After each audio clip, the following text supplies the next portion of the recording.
Hard to say. It is very hard to say. I mean, well, for me, it's Wrath of Khan, just because it's Wrath of Khan. You know, it's a... Yeah. Wrath of Khan was definitely one of the best. Now, I'm trying to think... Like I said what my top three were. I think my personal bottom three, if I were to say so, I would actually... This is only my personal subjective opinion. I would actually put Generations at the bottom, below even The Final Frontier, and this is why. Seriously? Yeah, I know. Like I said, it's a controversial thing. Okay, I think objectively we can say that both movies were not that good, but the particular way in which Generation sucks, to me at least, in my personal opinion, it sucks in just such a lifeless, charmless, dead way, you know? Whereas Final Frontier sucks in a way that, you know, you can kind of laugh at it. Not much, but a little bit. And that's what makes it only the second worst, in my personal opinion. I mean, objectively, yeah, it's worse than Generations. But subjectively, I enjoy it less. And third to the bottom would be the motion picture. No. Actually, Insurrection would be third to the bottom for me. And the motion picture would be fourth to the bottom. That's my personal opinion. So I've told you my top three and my bottom four, so that leaves, what, three? Yeah. That would be, what, Nemesis, First Contact, and Search for Spock. I want to think about this for a second, because I'm pretty sure either in the directing or the writing, William Shatner had a major role in both The Final Frontier and Generations, which ironically are the two which we think are the worst. Yes. Well, he did direct The Final Frontier, and he had a big say in writing it and making it, and it just fell flat. I mean, there was potential there. I can feel the potential. Oh, I don't know. Going to the center of the galaxy to see a godlike figure? Well, I mean, okay, maybe there was potential in some of the ideas, you know. I think there was a potential in having Spock have some sort of an anti-Spock. Anti-Spock, yeah. That had potential. There was potential in the Enterprise being but taken over, especially by an anti-Spock. And I like great potential there. I like the idea. But going to the center of the galaxy to find a godlike figure, which was just some sort of an entity in some sort of a prison. That was what killed the movie. That was retarded, but... That was retarded. But some of the jokes, again, as you said, it doesn't make the movie, but it was good. Such as, you know, Scotty saying, "I know this ship like the back of my hand," and then Doing. What does he do? Knocks himself unconscious. That was funny. Even if it was but there's also little things that just bother me. Uhura. Oh, that scene. Dancing half naked, if not complete, if not pretend half completely naked. That was on the dunes of some sand planet. What the fuck were they thinking? Yeah. Now, you're not gonna see me defending the movie. I don't think it was a good movie. Yeah. I think there were nuggets of potential that were not realized. There were exactly anti-Spock, shit being taken over by anti-Spock. Perfect. You know what they could have done? Made it a mirror movie, mirror universe movie, and it would have been awesome. And the other thing I liked about it is the idea of a character who can take away your pain, gets a large following for doing that, yet it's sort of learned throughout the movie that that's actually not a good thing, that you need your pain. All because Kirk says so. That's a good concept, but it was like everything about that movie, it wasn't done that too well. Cheesy. It was too cheesy. I mean, that was kind of done almost. I'm not going to say it was. it was done merely bad instead of horrible. I'll say that, which isn't much of a compliment. And can you sleep, or should I sleep? Yeah, I'll sleep. Now, let me. I need to quickly say my list of good and bad real fast, and then we do need to call it a night. I'll say that my favorite Star Trek movies have to. I mean, it's very hard for me to put it in an actual listing of this was the best and so on. But I'll say top 3, not ranked. Search for Spock, or not Search for Spock. Well, the thing though is,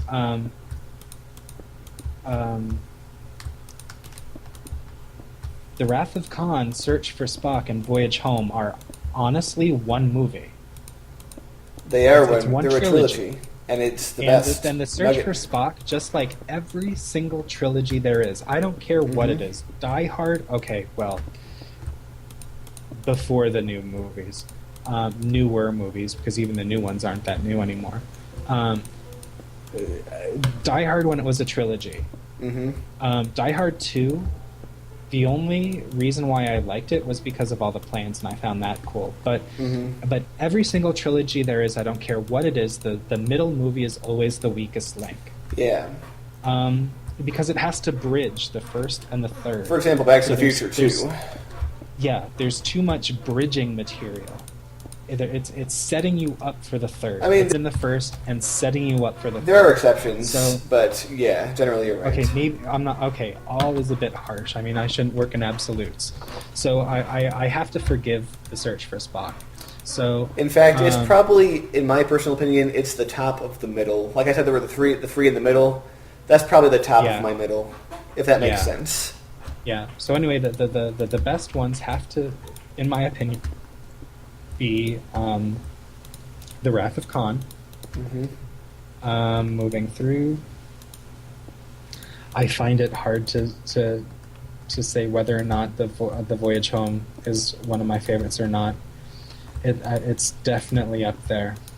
It's either I'm either going to find that I need to mention it there, or it's going to be an honorable mention. 5 was a waste of time. 6, Undiscovered Country, definitely one of my favorites. I love the guy who played Chang, phenomenal. The guy who played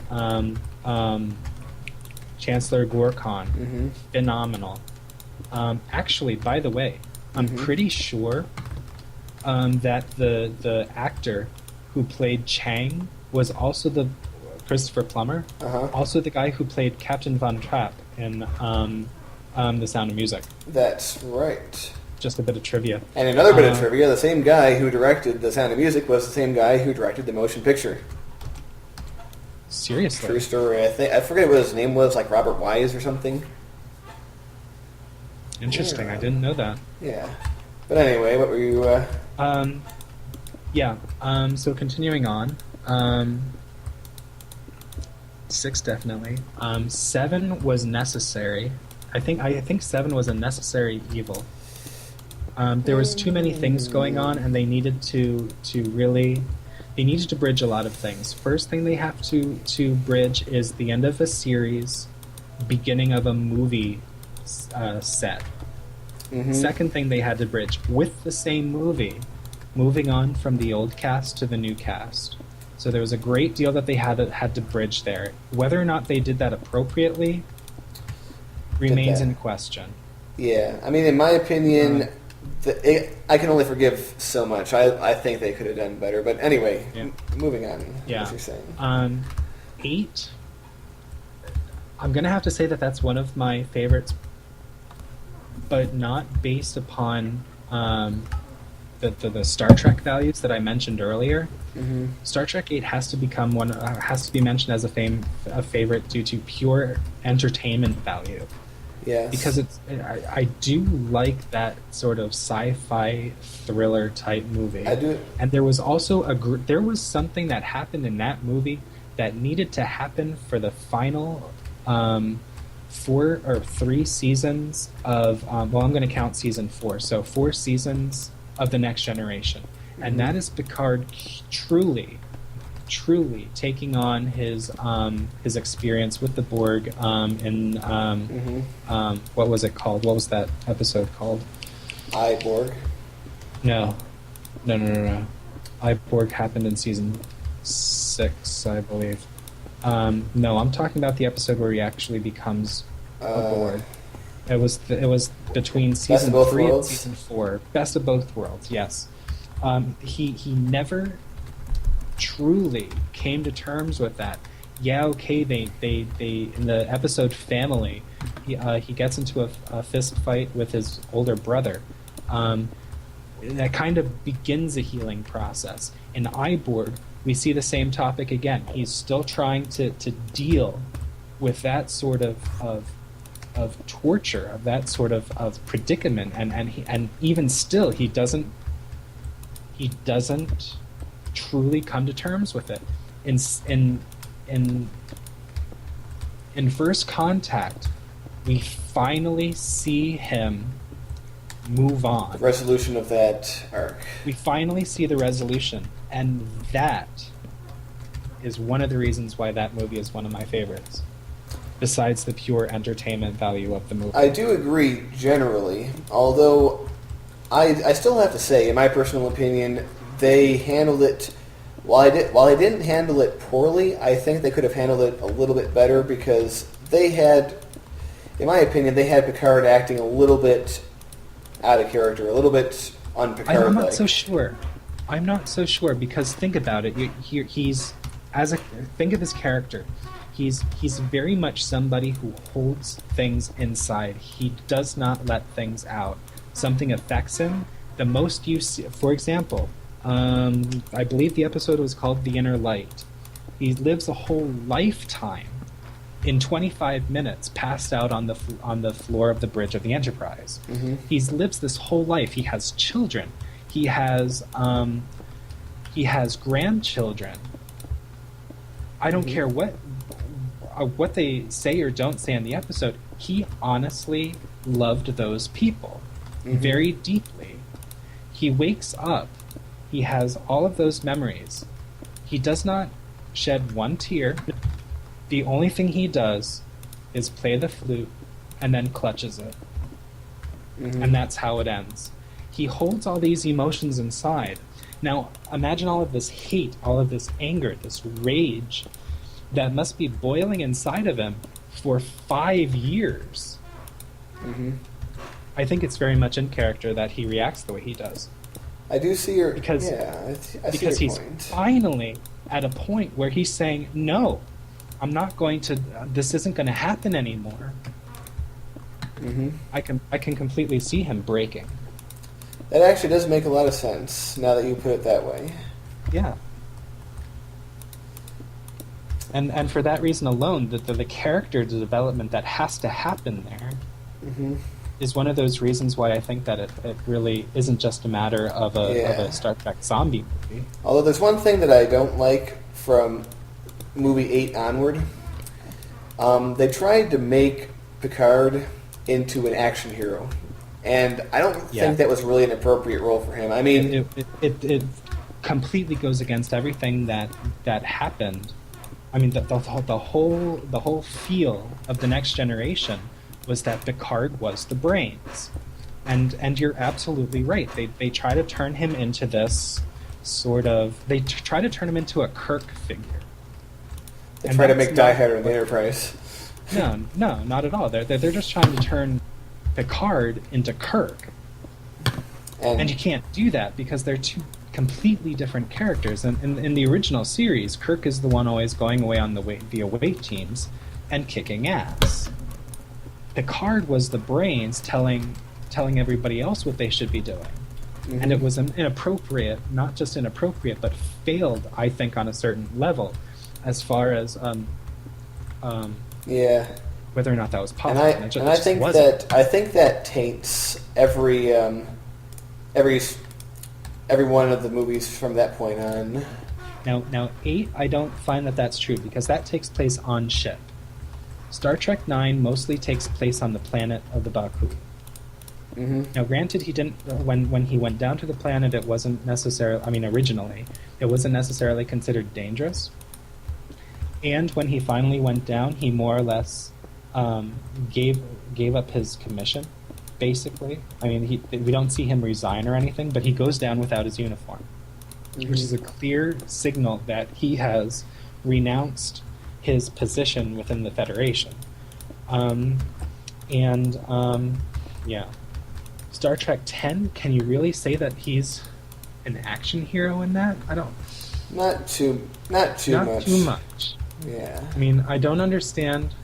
I don't remember. How did he, in the very end, how did he end up on the Romulan ship? He didn't beam over. He was like shot over through in a...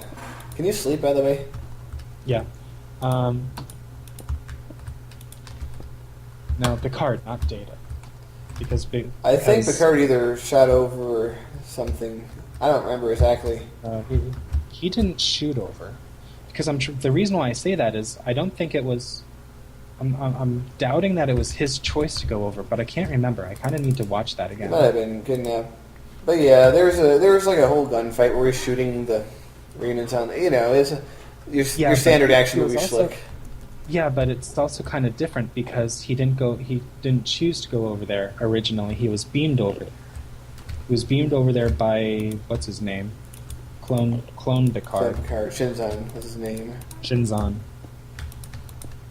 Yeah, I think, in my personal opinion, Star Trek X was again a movie that had a lot of good elements to it, and it had a lot of potential, but it just didn't come together all that well. Mm-hmm. I don't think everyone says it's a bad movie. I don't think it was bad. I think it was sort of the low side of average. You know, it's okay. You know. So anyway, I'm kind of thinking we should end this now. All right, let's put down and just a closing remark. We've spent an hour talking about Star Trek movies and hell yeah, our favorite ones. Let's make it a task for this episode in the comments to write about your favorite Star Trek episode if that's what you're into. Episode, movie, series, whatever you like. Movie, series, why? If you agree with us, if you think that we just bored you to tears by talking about Star Trek for the past how many episodes, let us know and. Yeah, whatever you feel like saying about the matter, you can say. Exactly. I'll be very curious to read it. What's your favorite Kirsten Dunst movie? Yes. Do you even like Kirsten Dunst? Yes, although I can't see how you can't, but yeah. I can see how you can't either. Yeah. And where are you? I am in the bedroom. Ooh, baby. I'm going to join you. Alright, here we go. And... Oh, I'm full. Fuck. Yeah, I'm full too. That was quite an end time piece. So quite an anticlimax. Ow. There you go. I'm on fire. That did quite a bit of damage. Yeah, he took away 3 hearts. Yeah. That's okay. Alright, well... I think it was because I jumped beforehand. Oh well, anyway. Well... Have a great night. Have a great day. Yes. And see you for, hopefully, a stream when I come back. See you later, everybody.